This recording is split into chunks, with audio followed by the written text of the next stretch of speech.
Hello hello hello hello అందరికీ నమస్కారం. ఎలా ఉన్నారు? బ్రహ్మాండంగా ఉన్నారు. మరి ఈ రోజు రావు గారి రచ్చబండలోకి వచ్చిన సెలబ్రిటీ ఎవరో నేను చెప్పేస్తాను. మరి ఈ రోగా రచ్చబండకు ఒక లైక్ ఇచ్చి అలాగే మన కేకే న్యూస్ ను సబ్స్క్రైబింగ్ చేసుకోవాలా. మరి మీరు ఆ పనిలో ఉండండి, నా పనిలో నేను ఉంటాను. చాన్నాళ్ళకి జబర్దస్త్ రోజా మీడియా ముందుకు వచ్చింది. ఈ మధ్య అదేదో షోలో జగపతి బాబు ఆమనీలతో కనిపించిన రోజా మళ్ళీ పొలిటికల్ మేకప్ వేసేసుకుని పైకప్పు ఎగిరిపోయేలాగా అరుస్తూ గోటాల ముందుకు వచ్చింది. మ్యాటర్ ఏంటయ్యా అంటే మద్యం స్కామ్లే జరగలేదని, ల్యాండ్ పూలింగ్ కరెక్ట్ కాదని ఇలా సోదు కౌరులు చెప్పడానికి ఊడిపడింది రోజా. 3 రాజధానులు అంటూ 3 ముక్కలాట ఆడేసిన తమ బాసును ఏపీ రాజధాని ఎక్కడని అడిగే ధైర్యం లేదు. కానీ క్యాపిటల్ సిటీగా అమరావతిని కడుతుందంటే కడుపు మంటతో ఊగిపోతా ఉంది. ఇదిగో డైమండ్ రాని ఏం చెబుతావు చెప్పు. చంద్రబాబు నాయుడు గారు ముఖ్యమంత్రి అవటం కోసం గత 5 సంవత్సరాలలో ఎన్ని రకాల అబద్ధాలు చెప్పారు, జగన్ గారి మీద ఎంత దుమ్మెత్తి పోశారు, తాను అధికారంలోకి వస్తే ఏమేం చేస్తాను అని చెప్పి మాయ మాటలతో ప్రజల్ని మోసపుచ్చారో మనం అందరం కూడా గమనించాం. కానీ అధికారంలోకి వచ్చిన తర్వాత మళ్ళీ చంద్రబాబు నాయుడు గారి నిజ స్వరూపం చూపిస్తున్నాడు. ఈరోజు రైతుల్ని మోసం చేశాడు, మహిళల్ని మోసం చేశాడు, పిల్లల తల్లిదండ్రుల్ని మోసం చేశారు. అన్ని రకాలుగా అందరినీ మోసం చేసి ఈరోజు ఆ మోసం గురించి ప్రజలు డిస్కషన్ పెడితే దాంట్లో నుంచి బయటకి ప్రజల్ని తీసుకురావడం కోసం డైవర్షన్ పాలిటిక్స్ చేస్తున్నారు. ఎంత దురదృష్టం అంటే ఈ కూటమి ప్రభుత్వం అధికారంలోకి వచ్చాక ప్రజల ఆరోగ్యాన్ని గాలికి వదిలేశారు. ఆరోగ్యశ్రీని ఏ విధంగా నిధులు ఇవ్వకుండా పొమ్మనకుండా పొగబెట్టినట్టు ఈరోజు హాస్పిటల్స్ ఆరోగ్యశ్రీ కింద చేయడానికి సుముఖంగా లేకుండా చేసింది ప్రభుత్వం కాదా? కాదో అవునో ఆరోగ్యశ్రీ బకాయిలు కార్పొరేట్ హాస్పిటల్స్ కి ఇవ్వకుండా కొట్టిన మీ జగన్ రెడ్డిని అడిగితే బాగుంటుంది. నేను మాట చెప్పనా, మీ బాస్ ఎన్నో మంచి పనులు చేస్తే అంత నీచమైన ఫలితాలు ఎందుకు వచ్చాయంటావు? ఒక పెదిరెడ్డి తప్ప మరొక మంత్రి మీ పార్టీ నుంచి గెలిచాడా? పెదిరెడ్డే ముక్కి మూల్గి గట్టెక్కాడు. అంతెందుకు పులివెందుల్లో జగన్ మెజార్టీ ఎంత? 2019లో ఎంత? మొన్నొచ్చింది ఎంత? ఈ ఉదాహరణలు చాలవా? ఎవరు దాచుకుని పంచుకున్నారో చాలా ఇంకా చెప్పాలా? చాయిస్ ఈజ్ యువర్స్ ఆంటియో. పోలీసులు గుర్తుపెట్టుకోవాలి, ఈరోజు లోకేష్ చంద్రబాబు నాయుడు మాటలు విని రెడ్ బుక్ రాజ్యాంగాన్ని అమలు చేస్తున్న పోలీస్ ఆఫీసర్స్ ఇది మీరు అర్థం చేసుకోవాలి.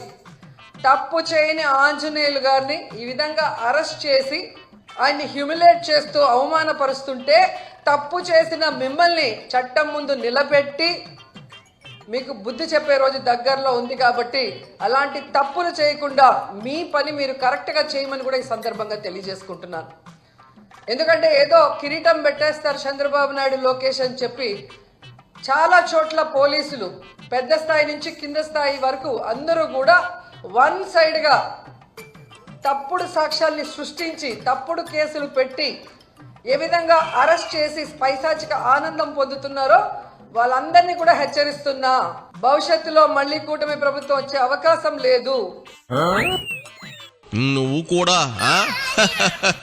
ఆఖరికి నువ్వు కూడా పోలీసు వాళ్ళకి వార్నింగ్ ఇచ్చేదాని అయ్యేవా రోజా? చంద్రబాబు ఆడవారి జోలికి వెళ్ళకూడదనే నియమం పెట్టుకున్నారు కాబట్టి నువ్వు ఇంకా బయట తిరుగుతూ ఉన్నావు. ఆయన కాస్త రూట్ మార్చి ఒక్కసారి నువ్వు చేసిన స్కామ్లన్నీ బయట పెడితే నీకు కోటింగ్ తప్పదు. అదే కొండ కోటింగ్. అప్పుడు చూపిస్తారు నీకు సొక్కలు. మంచితనాన్ని శాతగానితనంలో చూసేవనుకో నీకు కూడా త్వరలో కసేరీ మొదలవుతుంది. అయినా నాకు తెలియక అడుగుతా ఉన్న డైమండ్ రాణి, కూటమి ప్రభుత్వం ఏమైనా 4.5 ఏళ్లు పూర్తి చేసుకుందా? మళ్ళీ గెలవదు. వచ్చే ఎన్నికల్లో మేమే గెలిచేస్తాం. మా జగన్ రెడ్డి మరో 30 ఏళ్లు ఉంటాడు. వైనాట్ 175 అనడానికి పట్టుమని 10 నెలలు కూడా పూర్తవలేదు. ఆ చేత జైలుకు దారేది అనుకుంటూ బిక్కును బ్రతుకు. అయినా పిఎస్ఆర్ ఆంజనేయులని అంతగా వెనకేసుకొస్తున్నావు అంటే జాత్వాని కేసులో మీకు మీరే తప్పు ఒప్పేసుకున్నట్లే కదా. సెల్ఫ్ గోల్ చేసుకోవడంలో మీకు మీరే సాటి రోజా. నీకు దమ్ము ధైర్యం ఉంటే ముఖ్యమంత్రి సిబిఎన్ గారు మీకే చెప్తున్నా, స్కిల్ డెవలప్మెంట్ స్కామ్ లో మీ మీద పెట్టిన కేసులో మీరు ఎలా సంతకాలు పెట్టి డబ్బును దోచుకున్నారు ఈ ప్రభుత్వంలో అనేది ఈడీ కూడా ఓకే చేసింది.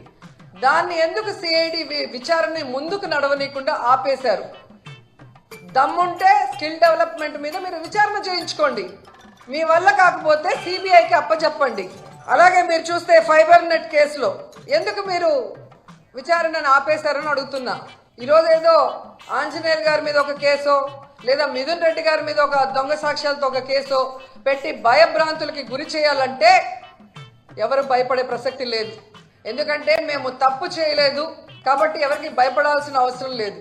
మీరు దొంగ సాక్ష్యాలతో ఎన్ని కేసులు పెట్టినా మేము న్యాయపరంగా పోరాడి బయటికి వస్తాం. ఇక దెయ్యాలు ఏదాలు వల్లించడం అంటే ఏటో అనుకున్నాను. ఇదేనమ్మాయో రోజా మా ఊళ్ళో పాకిజం అని మా మున్సిపల్ గారు 3వ కోడలు ఉండేది.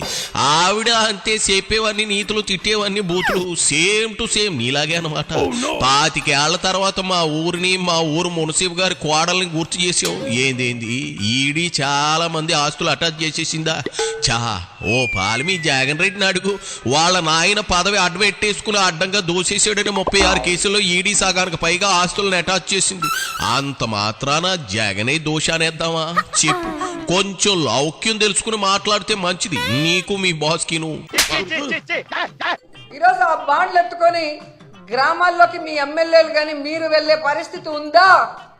పరకలతో కొడతారు, చెప్పులతో కొడతారు. ఆ భయం మీకు ఉంది కాబట్టే ప్రజల్లోకి వెళ్ళలేక వాటి మీద ఏమీ చెప్పుకోలేక ఈ విధంగా డైవర్షన్ డర్టీ పాలిటిక్స్తో ఎలా ఎవరి మీద తప్పుడు కేసులు పెట్టి దాని మీద మీ పచ్చ ఛానళ్లలో రౌండ్ టేబుల్ డిస్కషన్లు పెట్టి మీ పచ్చ నాయకులతో విశ్లేషకులుగా ఏ విధంగా విషయాన్ని చిమ్ముతున్నారో ఈ రాష్ట్ర ప్రజలకి ఏడాది కాలంలోనే అర్థమైపోయింది. మీరు చెప్పే అబద్ధాలను ఇంకా నమ్మే పరిస్థితిలో ఈ రాష్ట్ర ప్రజలు లేరు అన్న విషయం చంద్రబాబు నాయుడు తెలుసుకోవాలి. అది పక్కన పెట్టేసి సంకలు గుద్దుకుంటూ ఈరోజు అందరి మీద దాడులు చేస్తూ మాట్లాడిన అందరి మీద కేసులు పెట్టుకుంటూ పోతే ఫైనల్గా మీరు, మీ కుటుంబం, మీకు సపోర్ట్ చేసిన పోలీసులు అందరూ కూడా జైల్లో ఉంటారని కూడా అందరూ తెలుసుకోవాలి. 4 ఏళ్ల పాటు కాళ్ళు మూసుకోండి అన్ని మారిపోతాయి అనుకోవడం మీ బాస్కే అనుకున్నా. పాగటి కలగండం నీకు కూడా అలవాటేనా? అయినా కుటుంబాలను కూడా జైలుకు పంపుతా ఉంటున్నావు ఏంది రోజా? ఫ్యామిలీల మ్యాటర్ ఎత్తకుండా మీ రాజకీయాలు చేయలేరా? అబ్బే మొన్నటి ఎన్నికల్లో జనం చాచి లేంపకాయ కొట్టిన సిగ్గు రాకపోతే అట నీ మేకప్ రాలకపోకముందే ఇక బయలుదేరు. మెర్సిడీస్ బెంచ్ కారు అబ్బాయి బాగా నడుపుతున్నాడా? మీ హయాంలో కొన్న 2 విల్లాల్లో ఏసీలు గట్రా బాగానే పనిచేస్తా ఉన్నాయా? చెప్పకూడదు తినే ముందు అవన్నీ ఎంజాయ్ చెయ్యి. నీకు రోజులు దగ్గర పడ్డాయి అనిపిస్తా ఉంది. నిన్ను అమ్మటి ఆ సన్నాసిని లోపలేస్తే అప్పుడు ఉంటుంది అసలు మజా. అది ఎంత దూరంలో లేదులే కానీ ఇదిగో నీ సేగదారుగా చెప్పినంత వరకు సార్లే కేళ్ళు అయిపోయి